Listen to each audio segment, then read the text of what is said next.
Japan में एक वृद्ध सन्यासी रहते थे। उनका एक बहुत बड़ा आश्रम था जिसमें 500 युवा सन्यासी रहते थे। पूरे जापान में उस आश्रम की ख्याति थी।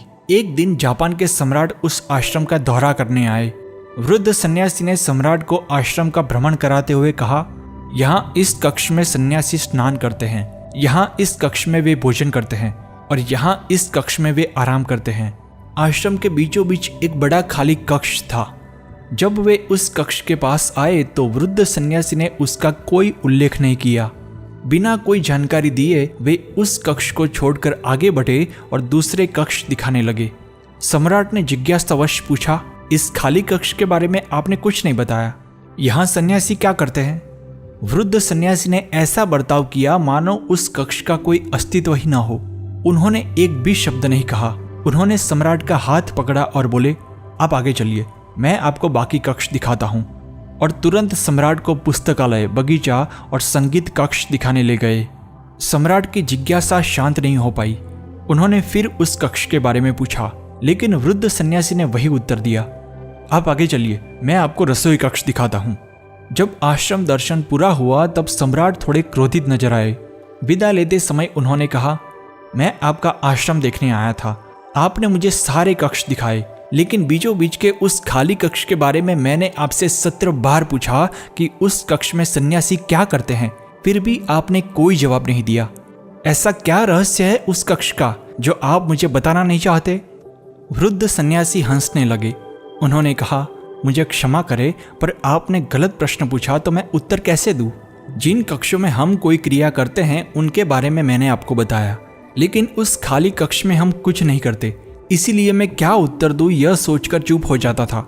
सम्राट ने कहा, यदि उस खाली कक्ष में कुछ नहीं करते तो फिर वह कक्ष बनाया ही क्यों है? वृद्ध सन्यासी ने कहा, मैंने कहा ना, हम उस कक्ष में कुछ नहीं करते, और अगर मैं आपको बताऊं तो भी आप शायद समझ नहीं पाएंगे। वह हमारा ध्यान कक्ष है, मेडिटेशन हॉल। सम्राट ने माथा पीटकर कहा, हाँ तो यह कहिए ना कि वह मेडिटेशन हॉल है, सीधे सीधे यह क्यों नहीं कहते कि उस कक्ष में हम ध्यान करते हैं?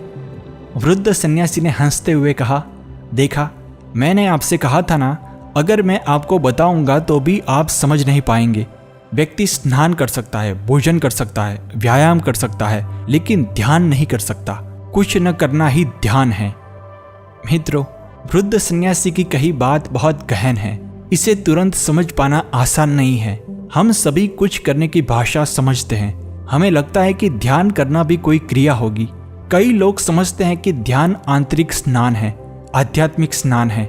जैसे स्नान से शरीर को शीतलता मिलती है, वैसे ही ध्यान से आत्मा को शांति मिलती है। लेकिन मित्रों, जब तक हम ध्यान को करने की भाषा में समझेंगे, तब तक हम ध्यान को कभी समझ नहीं पाएंगे, क्योंकि ध्यान करने की कोशिश करना ही सबसे बड़ी बाधा है। कर्ता भाव जब छूट जाए और निरंतर सजागता बनी रहे, वह स्थिति है ध्यान। वृद्ध सन्यासी का यह साक्षात्कार हमें समझाता है कि ध्यान किसी भी बाहरी प्रवृत्ति से परे है। यह खालीपन, यह शून्यता ही असली ध्यान है। ध्यान कोई क्रिया नहीं, बल्कि कुछ न करने की अवस्था है।